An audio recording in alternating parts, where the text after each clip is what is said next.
The five most popular quarterbacks in Vikings history. We dive into that controversial topic on today's Minnesota Sports Rankum.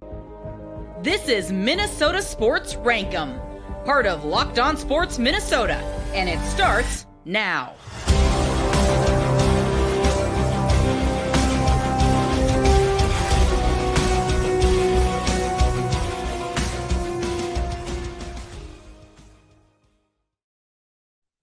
It's the show that settles debates and starts new ones. It's Minnesota Sports Rankum on Locked On Sports Minnesota. Welcome in. I'm Sam Ekstrom, part of the Ron Johnson Show, the Minnesota Football Party, and right here, your weekly episode of Minnesota Sports Rankum, where we tackle tough topics in Minnesota sports. I'm joined by Luke Inman, as always. He's at Luke_Spinman on Twitter. He writes the NFL Draft Buzz newsletter, also an integral part of the Minnesota Football Party. And Luke, we've both been binging quarterback on Netflix about Kirk Cousins. We're going to be talking about that at length in the Minnesota Football Party, but it has inspired today's list, the most popular quarterbacks, and we'll call it recent history of Minnesota Vikings football. Let's go back a quarter century, 25 years, with the Cunningham year, 1998 being the cutoff, so he's eligible.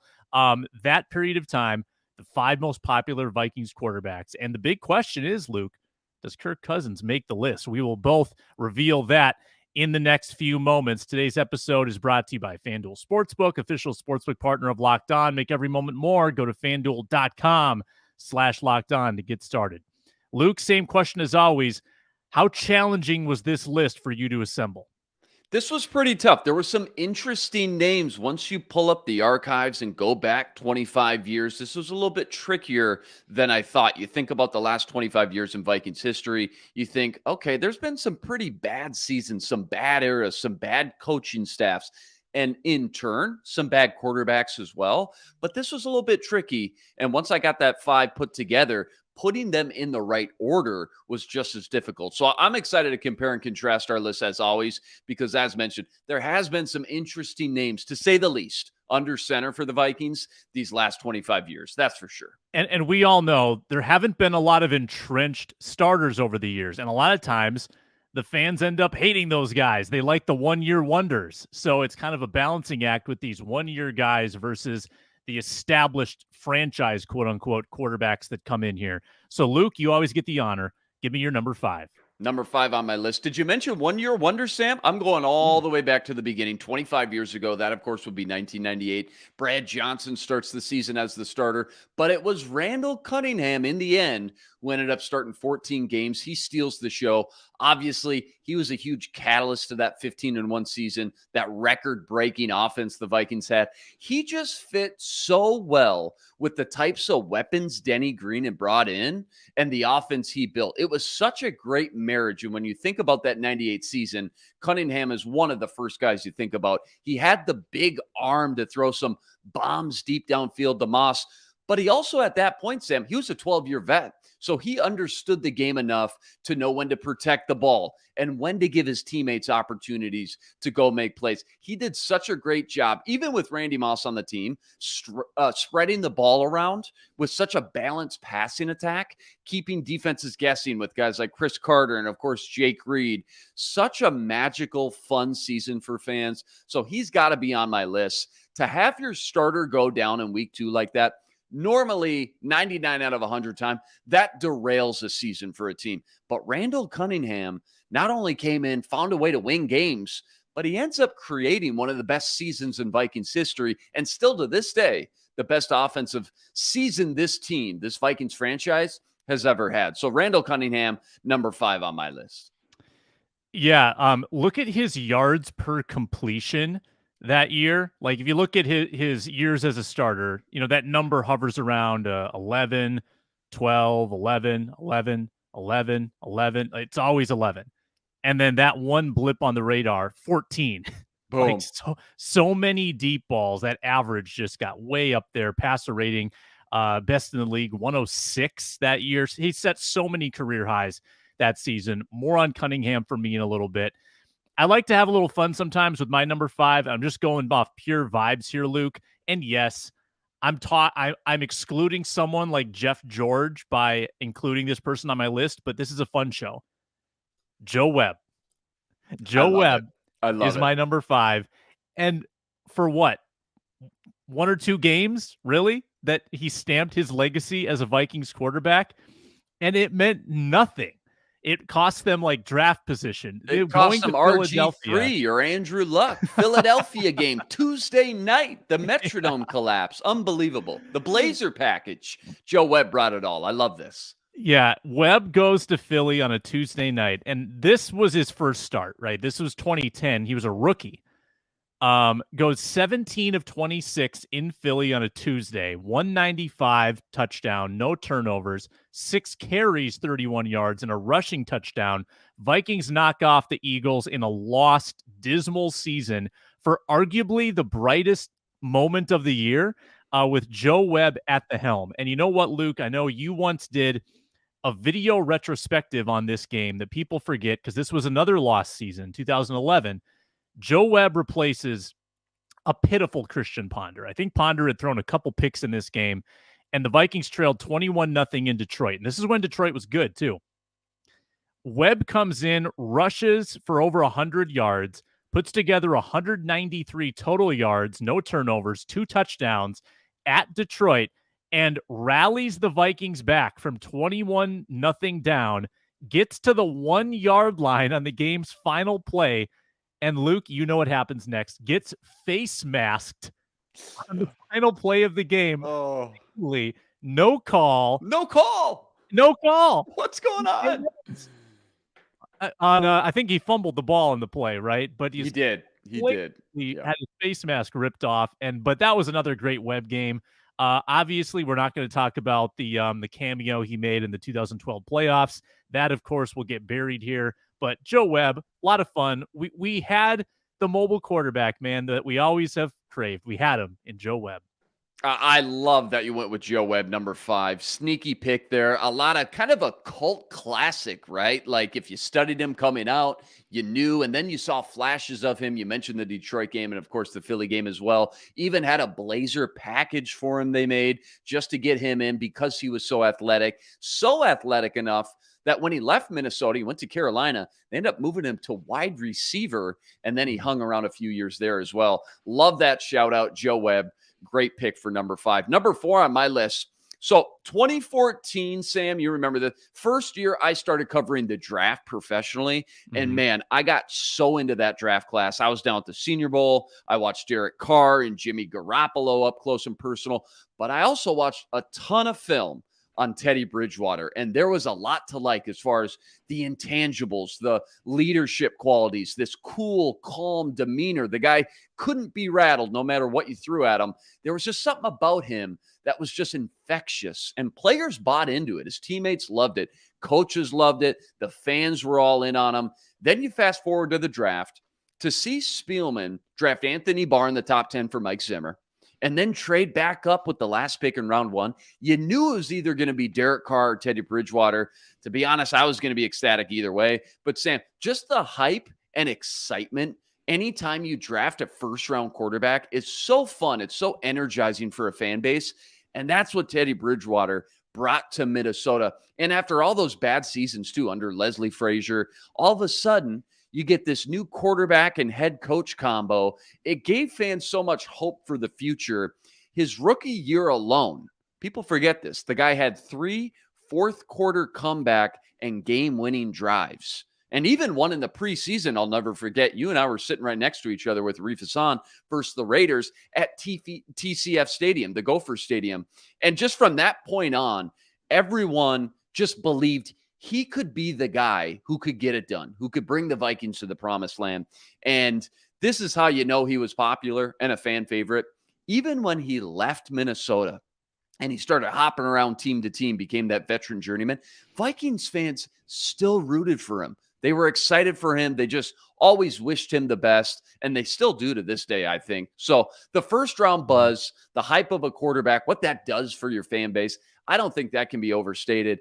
And now that it's been almost a decade since they've done it since, Sam, hopefully we'll see Kwesi and KOC find a way to pull the trigger on a new young signal caller in next year's draft and maybe be able to relive all that excitement on draft weekend all over again. But Teddy Bridgewater, man, coming in at number 4 on my list. Yeah, it's a good one. Quick question based on what you said. Now that you've got 9 years of data, would you rather the Vikings have taken Carr? I mean, I suppose, right? I mean, here's the thing. What's tough? Teddy wasn't bad until the injury, right? Up until the injury, it's not necessarily he was bad. So it's tough to say you do the whole butterfly effect thing, Sam. It's like, all right, well, I mean, would he have had the same injury somewhere down the line somewhere else? I mean, he wasn't necessarily injury prone. Yeah, he was a light, skinny, thin kid, but man, he absorbed a lot of big hits. You remember that Rams game? LaMarcus Joyner took that big shot. Mike Zimmer got all TO'd on the sideline. Even going back to his college days against Miami in the bowl game, he got rocked by Denzel Perriman, bounced right back up, no problem. So it's tough to say. I think the fact that Derek Carr is still lingering on as a starter, it would be the easy answer. But man, Teddy Bridgewater, when healthy, before that gruesome, fluky injury, he was right on par with Derek Carr, in my opinion. Yeah, it's unfortunate we never got to see Teddy outside of the shackles of a Norv Turner offense. Yeah, that's tough. That's a bummer. That is a bummer. All right, my number 4. Let's circle back to Randall Cunningham. Comes out of retirement, Luke, in 1996, right? He was done. Resurrects his career. Actually joined the Vikings in 97. Some people forget that, but then takes over for Brad Johnson in 98. And you always wonder, is the Randy Moss mystique the same if Cunningham is not his quarterback? Because Cunningham, for whatever reason, just clicked. His ability to throw the deep ball with such effortless arc and get it downfield into Moss's arms. He gave birth to Moss's rise. Now, would Moss have been a Hall of Famer without Cunningham? Yes, certainly. He would have figured it out with Brad Johnson. In fact, Brad Johnson quarterbacked the very first game, and I think Moss had like a monster game against Tampa that year. 2 touchdowns. So, two tutties. Yep.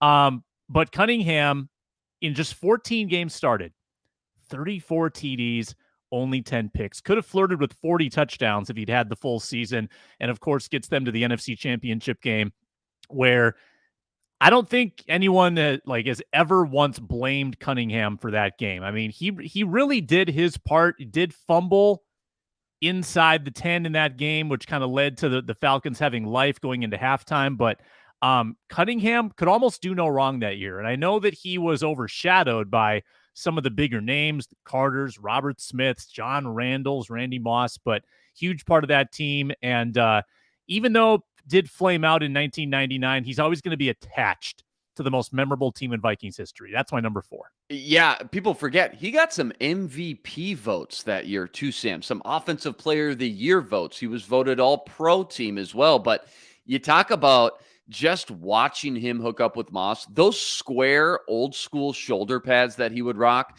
when he would drop back and wind up and fling one deep, just aesthetically, it was just like a thing of beauty, man. As a football fan, there's nothing better and more exciting than the deep ball.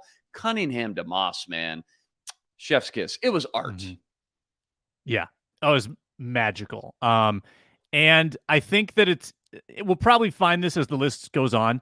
The quarterbacks that are attached to those kind of seasons are the quarterbacks that kind of live on, right? So go on with your number 3. Who you got?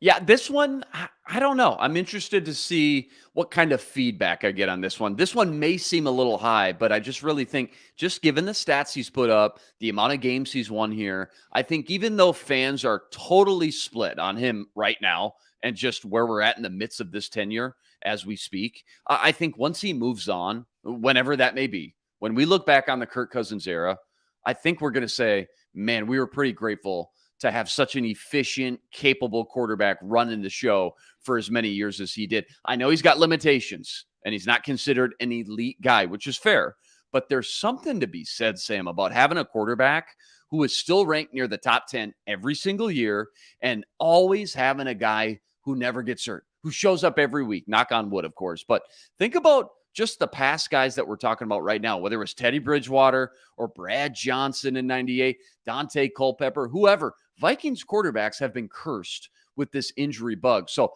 having an Iron Man like Kirk Cousins year in and year out, get under center every week, play at close to a top 10 level every single game, that's just not something that grows on trees in the NFL. I mean, there is so many fan bases out there that would kill to have that type of consistency at quarterback, not only week in and week out, but season in and season out too. Not to mention this high floor he gives you, just be able to know every year going into the season, we got a shot at double-digit wins. You can't put a price on that, especially for a guy. By the way, don't forget, you found him in free agency. You didn't even have to use a first-round draft pick on him too. So love him or hate him right now. I know it's kind of black and white. That's fine either way. But when we do this again, Sam, another 10 years from now, I think Cousins will find his way into the top 3 again for me as one of the more popular quarterbacks we've had here. And this Netflix documentary probably doesn't hurt his case either. Just seeing the behind the scenes about how tough this guy has been and how much he wants to win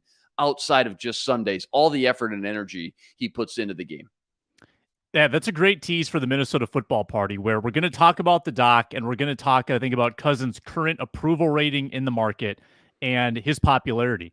And you'll find out if he's in my top 5 after I tell you about FanDuel. We're at the halfway point of the show, which means I tell you that FanDuel Sportsbook is an official sportsbook partner of Locked On and a great place to bet baseball. Now that the All-Star break is over, no Twins tonight, but you know what you can do? You can lay down plus 2,400 for the Twins to win the World Series. Somehow they have tied for the 7th best odds, which is insane. But you can do that at FanDuel. I think it's because they have the easiest schedule in baseball for the rest of the way. So FanDuel likes the Twins' chances. Do you? You can make the bet. And you can make the bet and get some money back if it's your first wager. New customers get up to 10 times their original wager back in bonus bets. So you can lay down 20 on that prop and get 200 in your pocket, win or lose. That's the way it works at FanDuel. A great new promotion, the FanDuel Sportsbook app, or you can go to FanDuel.com/lockedon, FanDuel.com/lockedon. Get those $200 back in bonus bets. That's right, FanDuel.com/lockedon. FanDuel is an official partner of Major League Baseball. Number 3 for me, Case Keenum. Case Keenum, another one-hit wonder. And I think now my first 3, Webb, Cunningham, Case, there's a theme developing here. Case Keenum, 2017, the executor of the Minneapolis Miracle. That's got to count for something. Comes into Minnesota, and Luke, I remember distinctly saying and writing that Case Keenum was having a terrible camp. Case Keenum should not even be the backup quarterback. I remember thinking that and publishing that, promoting that theory. All he does is come in, replaces Bradford, 22 touchdowns, 7 picks, career best, 68% passer, wins a playoff game against the Saints. Just kind of an underdog story. Blue-collar backup, didn't have a lot of success in the league, had flamed out at previous stops. And the key here is that he didn't stick around to sour the taste. Had he signed that next contract in Minnesota like he did in Denver, I think it probably goes south. I think he probably overstays his welcome. But because he didn't do that, because he left after the one great year, the memories are so fond. None of the stench from the future years is on him. He is just the guy that threw the miracle. And it doesn't hurt that Mike Zimmer got up to the podium and said, Case has big balls. I don't know. That just kind of added, added to the whole like aura around Case Keenum. So he's my number 3, the guy who connected with Diggs in the playoff game. Yeah, I love it. I love the fact that you mentioned it. Leave them wanting more. You end on a high note. 11-3, 3 game-winning drives during that little run there too. And yeah, it'll always be associated with arguably the most magical play in Vikings history. Of course, the Minneapolis Miracle. Couldn't have done it without Case Keenum. Got to go and throw it up and just give your guy a shot to go make a play. That's what he did. And I love the blue-collar mentality as well. Just show up, grind. Not the center of attention, not the flashiest guy in the world, but just found a way to, again, let his playmakers and the flashy plays speak for themselves, I guess, in a nutshell, Sam. So number 3, very interesting list so far. And I like it when we show up, Sam, and our lists don't necessarily look like we just copy and pasted them. Both very different. We took two different lenses on this one. So I'm interested to see your last two. Here's number 2 on my list, Daunte Culpepper. Why? Well, first off, he's another first-round quarterback. And this guy had even more hype and buzz than Teddy B because he was the 11th overall pick back in 1999. So tons of excitement around him. Big name prospect coming out of the draft. And once he actually got to sit for a year and learn the nuances of the game, which I think really helped him a lot in the long run, this dude just came out and balled out. Culpepper to Moss was about as good as it could get around here. That cannon for an arm, all those high-scoring offenses he was a part of. And then to get a guy that big and powerful, that was as athletic as he was on top of it all, now you're talking about almost 30 touchdowns and 2,000 yards on the ground alone. And back then, think about it, in the early 2000s, there wasn't much more exciting than a dual threat quarterback. He was the prototype who could do everything that you wanted. The guy you just love playing with in Madden, right? In the video games. Rocket arm, had the speed, had the power to run. He was just a big play machine, put up some video game numbers during his time here. And that's what made him so fun and so exciting to watch. And not only lived up to the first round hype, but carried the team to some magical winning seasons of his own. Number 2 on my list, Sam, Daunte, get your roll on, Culpepper. Daunte, another polarizing figure. The longer they hang around, the more we debate about them. And we've talked about Daunte versus Kirk on this show before, and it's controversial. And you spun a very good case for why he should be in this top 5. And you could also make the case that he was associated with, untimely injuries, boat party, losing seasons, collapsing seasons, right? We don't talk about that, though. Yeah. I mean, I didn't talk about the Joe Webb playoff loss, right? I mean, we're telling our own stories, and I totally, the role, you can't beat the role. You can't beat the role. So for that alone, I respect the choice at number 2. For my number 2, I'm going to go with your guy, Teddy. I'm going to go Teddy Bridgewater. And again, this is not a skill competition. This is a popularity contest. Teddy Bridgewater had a 28 touchdown to 22 interception ratio in his time with the Vikings. That's not good. Not great. But you know what? He won games, and he was associated with hope. First round pick, new stadium on the way, new coach in town, a division winning team on the rise in 2015. Teddy was, though he didn't do a lot himself, it was a defense, running game-based team. Teddy was a part of that. And fans latched on to that, plus his personality. This is such a personality-based decision because people, who didn't love Teddy? Everybody loved Teddy. You've got the kid doing the song for his birthday. Hey, Teddy, come to my birthday. Hey, you got his mom in the stands during the Atlanta Falcon comeback game, going pulling nuts. At heartstrings. Yeah, Teddy, and selfless, said the right things, did the right things. His coach, hard-hearted Zimmer, getting all emotional talking about him. It's just a guy that everybody got behind.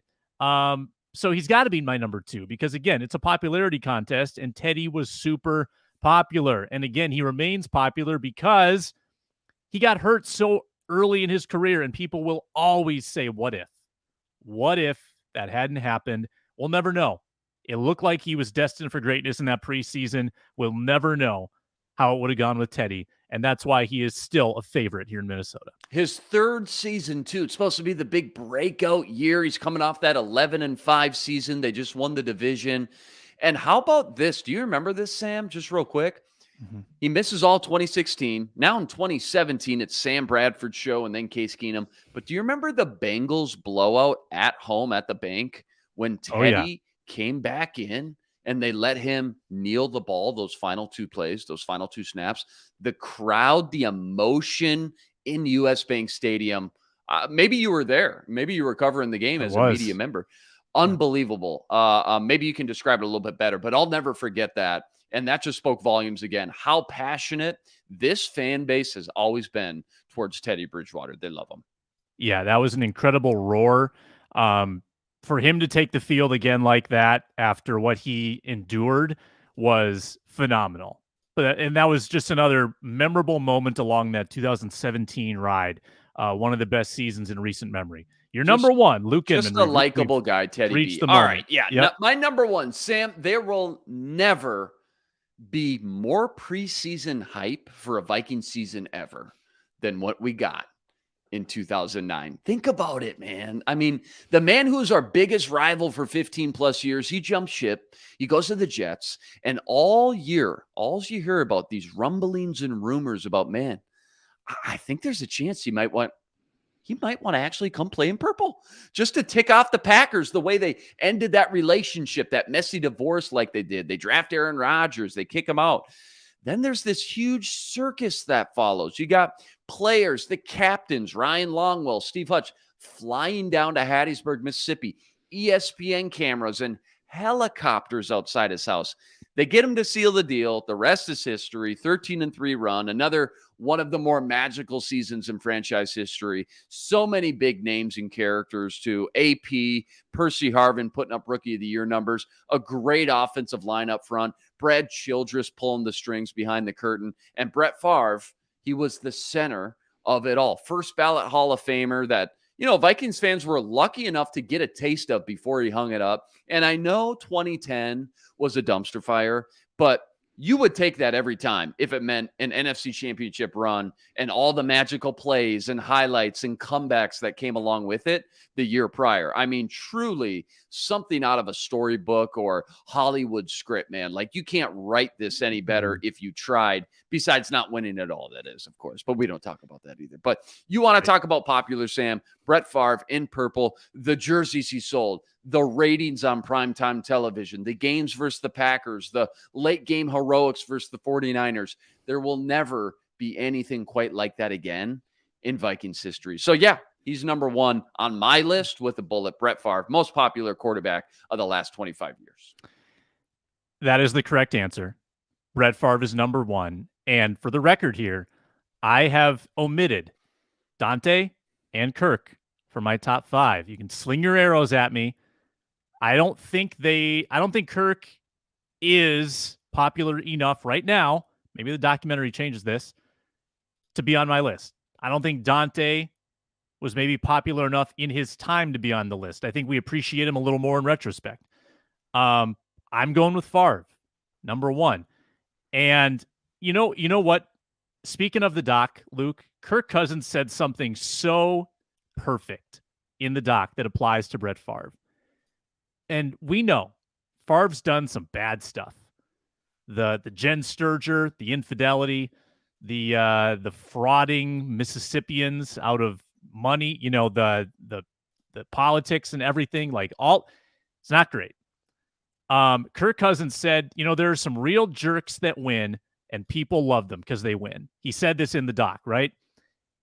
Doesn't this apply to Favre? And he was great to the people of Minnesota in those seasons. Like, he did nothing wrong at the time. A lot of it came out after the fact. But being along for that ride in 2009 with the gunslinger, it's pretty cool. It was pretty cool. And to come in here and really not make the mistakes that he'd made throughout his career in terms of throwing picks until the very end, of course, career low interceptions, 33-7 touchdown to interception ratio. I mean, think of the moments, Luke. Niners game, the Baltimore finish at home to go 6-0. So good.